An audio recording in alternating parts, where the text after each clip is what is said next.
জাহিদুল, আমি জানি আপনি বর্তমান সময় ইউনূস সরকারকে সাপোর্ট করেন, সেই সরকারের কার্যকলাপকে সাপোর্ট করছেন, হয়তো আপনি শেখ হাসিনার ফাঁসির সিদ্ধান্তকেও সাপোর্ট করেছেন, সেটা আপনাদের বিষয়, ব্যক্তিগত দলের দেশের অভ্যন্তরীণ বিষয়। আমাদের মাথা ব্যথার কারণ হচ্ছে যে আপনাদের দেশের মাটি থেকে ভারত বিরোধী সন্ত্রাসী কার্যকলাপ চলছে, সেগুলোকে আপনার নিয়ন্ত্রণ করার জন্য কি ব্যবস্থা নিচ্ছেন? ধন্যবাদ আপনাকে।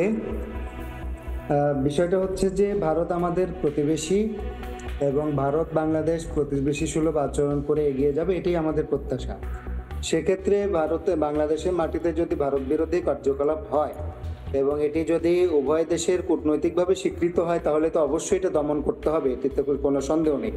তবে তার আগে বলতে চাই যে ভারত বিরোধী কার্যকলাপ আসলে এটা আপনারা কোনটাকে বুঝাচ্ছেন?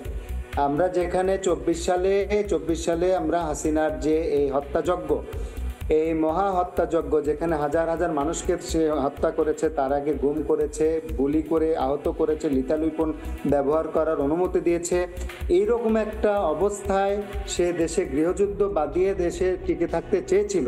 তার হাসিনা একটা ডাইনি, হাসিনার কাছে রক্ত ক্ষমতার জন্য একটি উপায় মাত্র। রক্ত এবং লাশের উপর দিয়ে যে হাসিনা ক্ষমতায় থাকতে চেয়েছে, সেই হাসিনাকে আমরা ঝেঁটিয়ে বিদায় করেছি। এখন আমরা যদি হাসিনাকে ফেরত চাই, তাহলে এটা তো ভারত বিরোধী কর্মকাণ্ড হতে পারে না।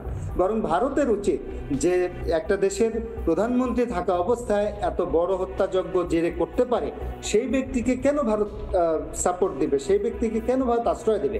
ভারতের তো উচিত যে বাংলাদেশের আইনের কাছে অনেক নেতাকেও আশ্রয় দিয়েছে, আওয়ামী লীগের অনেক নেতাকেও আশ্রয় দিয়েছে। ভারত আমার জানা নাই বাংলাদেশের নাগরিককে অ্যাসাইলাম দিতে পারে কিনা।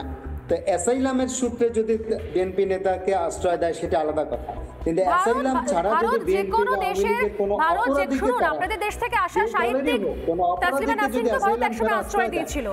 ভারত চাইলে যে কোনো কাউকে আশ্রয় দিতে পারে, কিন্তু ভারতের আশ্রয় দেওয়া মানে তো আপনাদের দেশে কোনো ক্ষতি হচ্ছে না। আপনাদের দেশ থেকে জঙ্গি সন্ত্রাসী কার্যকলাপ হচ্ছে। শুনুন, দিল্লিতে বিস্ফোরণ হয়েছে, এত কেজি বিস্ফোরক আজ পর্যন্ত ধরা পড়েনি। দিল্লির বিস্ফোরণে সরাসরি কানেকশন পাওয়া গেছে বাংলাদেশে। বাংলাদেশে জঙ্গি কার্যকলাপ চলছে, সেগুলো আপনাদের বন্ধ করতে হবে। বাংলাদেশের মানুষ কি তাদের ধর্মচর্চা করতে পারবে না? ধর্মচর্চার জঙ্গি কার্যকলাপ কি এক হলো? জঙ্গি কার্যকলাপ শুরু করেছিল শেখ হাসিনা। আপনার মনে আছে শেখ হাসিনা একযোগে বাংলাদেশের 63টা জেলায় জঙ্গি হামলা করে প্রমাণ করতে চেয়েছিল যে বাংলাদেশ একটি ব্যর্থ রাষ্ট্র। কিন্তু বাংলাদেশের জনগণ ঐক্যবদ্ধ থেকে, বাংলাদেশের জনগণ বাংলাদেশকে এগিয়ে নিয়ে যাওয়ার প্রয়াস থেকে, বাংলাদেশের রাজনৈতিক দলসমূহ একত্রিত হয়ে হাসিনার বিরুদ্ধে ঐক্যবদ্ধ হয়ে তারা প্রমাণ করেছিল যে না, বাংলাদেশ কোনো জঙ্গি রাষ্ট্র না, বাংলাদেশ কোনো ব্যর্থ রাষ্ট্র না। একটা কথা বলবো জাহিদুল বারী, এই যে হাফিজ সাইদের অনুগামী, এই যে সমস্ত জঙ্গি যে নেতাগুলোর নাম আমি এতক্ষণ ধরে বললাম, তারা কি সেখানে ধর্মচর্চা করতে বাংলাদেশে গিয়েছিল? অবশ্যই তারা ধর্মচর্চা করতে আসে এবং ধর্মচর্চা করার স্বাধীন অধিকার তাদের রয়েছে। ভারতে যদি বিস্ফোরণ হয়, এর আগে পশ্চিমবঙ্গে খাগড়াগড় বিস্ফোরণ ঘটিয়েছে আপনাদের দেশে থাকা জঙ্গিরা। ভারতে বিস্ফোরণ হলে ভারত তাদেরকে ফেরত চাইবে। মুসলিম তারা বাংলাদেশে ধর্মচর্চা করতে আসে, বহু হিন্দু আসে।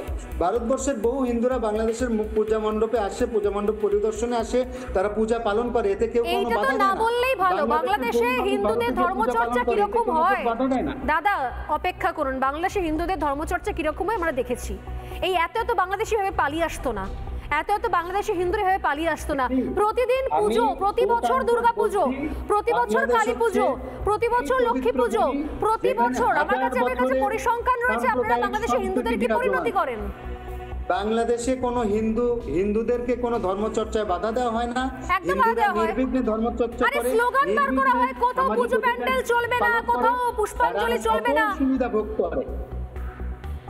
বাংলাদেশের সংখ্যাগুরু বলে কোনো কথা নাই। বাংলাদেশের সকল নাগরিক, বেশি মন্দির ভাঙা হয়েছে এই বছর। কি বলছেন আপনি? আপনার কাছে কোনো ডেটা নেই দাদা, আপনার কাছে কোনো ডেটা নেই। আমি একটু নানা ধরনের কন্টেন্ট দেখার জন্য লাইক করুন, শেয়ার করুন আমাদের ফেসবুক পেজ, সাবস্ক্রাইব করুন আমাদের ইউটিউব চ্যানেল। পাশাপাশি অন্যান্য ব্রেকিং নিউজের জন্য অবশ্যই চোখ রাখুন রিপাবলিক বাংলায়।